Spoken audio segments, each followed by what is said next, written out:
the parents in there weren't nothing, and they don't understand what it took to cause that happen. What stone or pebble or boulder hit the water in front of these people, in front of their house. Yeah. Yeah. And that effect has rippled into some other child's life.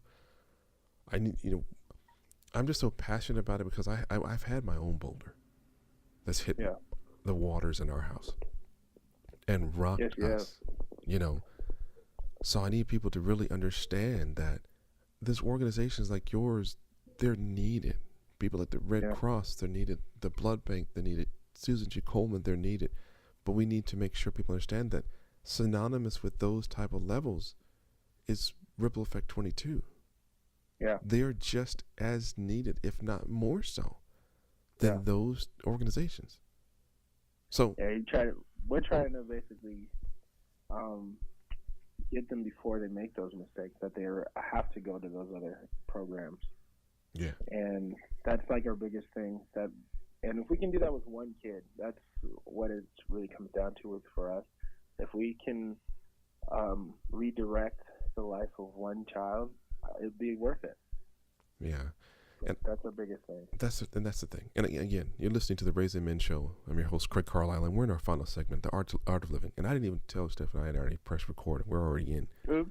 No. I don't want to worry about that, because sometimes when we're talking, again, this is a show where we have real talk about real life. So this is real life. And so off air, we were talking about, programs like yours, programs like the Red Cross, programs like whatever. It's easy for people to sit back and scoff and laugh or don't see the importance when you don't have a pebble or a rock hit your ground, hit your world, hit your water, and see the effect it has on you. And then all of a sudden you have a catastrophe, and then you're going to be needing and wanting a program like this. So we need to get involved now while people who haven't had a child go waiver. I mean, I've had a child that I'm dealing with right now that's just choosing to not do well in school. Mm-hmm. And so I don't know what the reasoning is, and I'm not arrogant enough to know and say as a parent that I've got this thing on lock and I'm not going to try. But doggone, I'm going to get involved. I'm going to stay involved with my child, because far too often as parents we let our children go too soon. Yes, they do. Yeah, and in the Bible, Jesus left the 99 and went to go find the one. Yes, he did. The one. So those of you who are listening, if you have a 1 or 2 or 3 at your house that have gone wavering, and maybe you've gone to look for them and you stopped them, or maybe you've gone looking for them and they didn't want to come. You know what? That shepherd carries that staff along with him, not just for looks or for fighting off wolves. Sometimes that sheep doesn't want to pay attention, so that shepherd has to break the legs of that sheep so he can pick him up and carry him back to where they are. And programs like Ripple Effect 22, they're trying to get to these kids before that's required. They're trying to get to these kids in schools, elementary schools, middle schools, high schools, so we can help shape their minds. And it's all a part of the art of living. We've got to have so the art of living, the art of living is basically based on 3 pillars. It's belief, peace, and love. And we have to believe that God is who he is, and he has a plan for us in our lives. So programs like Ripple Effect 22 have a beautiful plan for young people's lives. But you also have to be at peace with every part of the aspect of what God has given you in your life. So I know you have peace about your program, because in the last part is love. And I know you love people. Yeah. And with that God kind of love, tell our listeners, how did you feel that you had come to the point where Ripple Effect 22 was a must, and you developed that passion for it? What drives you, and who motivates you? Well, to really get into that answer, to answer that question, I would actually have to start off with when I first got this call to do this program. So I was 16, I was in high school, and I had a dream.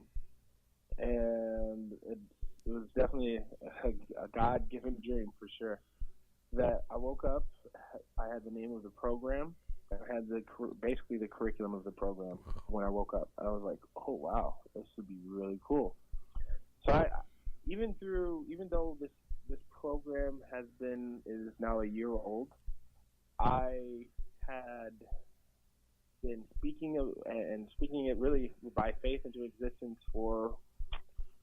since well, now I'm 33, so 17 years, Wow. where I would tell people about what I was thinking, like about the program. Like, I want to do this program. Do you think this is a good idea?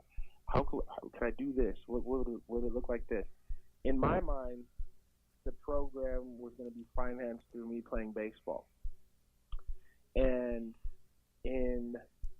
but I mean, what's that saying that when you make plans? Oh yeah, a man makes his plan, but God orders his steps. Exactly. So I'm over here thinking, like, yeah, this is what's going to happen. But God had different plans for it. Like, yes, He's going to be like, you're going to utilize baseball and your connections with and your work ethic and and your character and learning how to do. Like you even said, like it comes off like I know what I'm doing. And like I told you before, besides this being the hardest thing I've ever done, the reason why I'm not afraid of doing it is because I've already had to face guys throwing 102 miles an hour at me.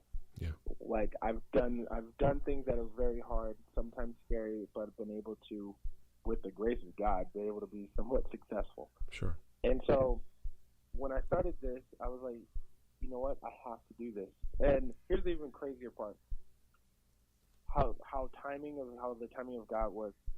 So one of the major reasons why I stopped playing baseball was because I wanted to be around my family, my wife, and we just had our son. And I really wanted to, like, I was debating on going back and playing just because it was tough. Yeah. Because I didn't like being away. Yeah. And so at the end of the season, there's a church. We have a church conference that was on the day when I got back. Okay. So it was like perfect timing. It was divine appointment and everything. So there was a special conference going on where people from not my church, from a different state, who I've never met, they were doing a prophetic conference. Basically, long story short, they called my wife and I up to the church and basically started prophesying over us and in this program. Wow. They don't know us.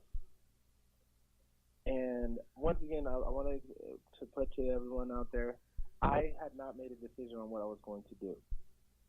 But through this whole conference and through being prophesied over, talking about the program, I'm like, okay. So I'm starting to think, maybe God's telling me, which is funny because I'm kind of stubborn.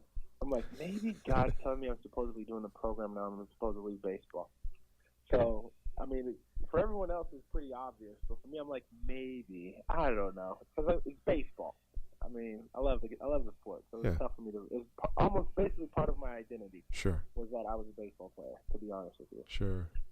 And so I was like, maybe I'm supposed to leave. So then God sent someone else.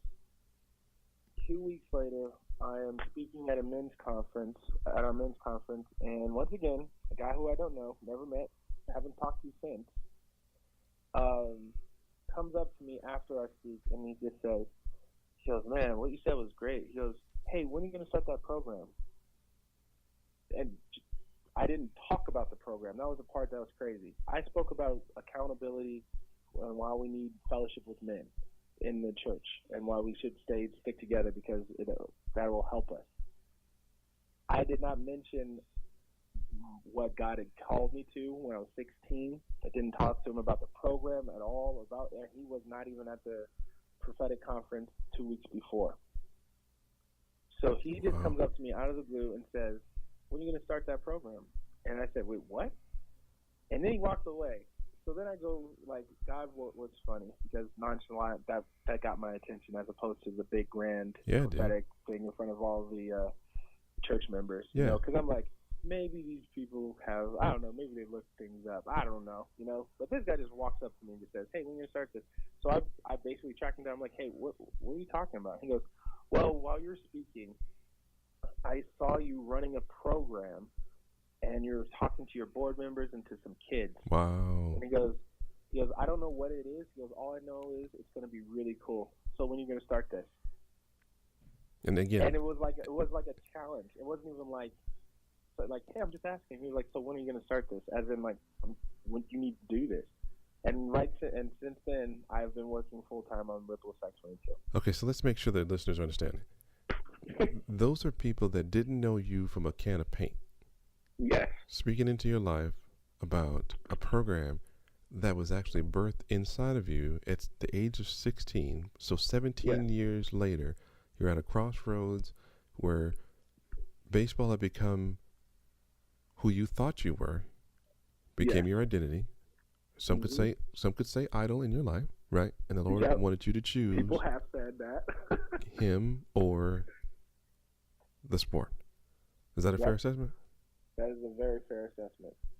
And the thing that happened after that was even crazier is that 2 teams called me relatively quickly after that. I'd say probably another 2 weeks or 2 a month, asking if I would coach. Wow. Because that was like my plan. Like, that's the funniest thing. Like, I was like, I'm gonna play ball and then I'll get into coaching and I'll be around baseball forever. Then they offer me a coaching job, 2 of them in the league, not like high school or college stuff, like pro baseball coaching. And I turned them down because I was like, I'm doing something else. Well, the blessing though is that you are coaching. Yeah. It's life coaching. It's kingdom coaching, right? You're coaching for the kingdom, right? And you're on the biggest stage possible. Yeah. And the blessing is too, is that your team wins every single time, all the time. You know, they've got the batting averages may range from, a .001 to 900 something. Way below the Mendoza line. For those who don't know, you had to look that up online. But I'm telling you, and I share with you, the art of living for yourself is you had the belief in God, in His plan for your life. You had peace about it as you begin to pray and seek God forward, and you love God and people enough, these children enough, to leave what you thought was your vocation of choice, right, to follow after Christ, right? So, and the word says, if you seek first the kingdom and all of its righteousness, all other things will be added. The finances, obviously, financial provision, same thing, but the protection for your family, those who aren't married, the spouses and the children and your health and things like that. So please, everyone that's listening, on the phone is Stefan Gartrell, founder, leader of Ripple Effect 22. We need to support. Go online, rippleeffect22.org. That's RIPPLE effect, EFFECT.org. Sorry, 22.org. Yeah, the number 22. 22. You don't have to write that out. You don't have to write that out. The number 2 and a 2. Like I said, Chuck Woolery said, we'll be back in 2 and 2.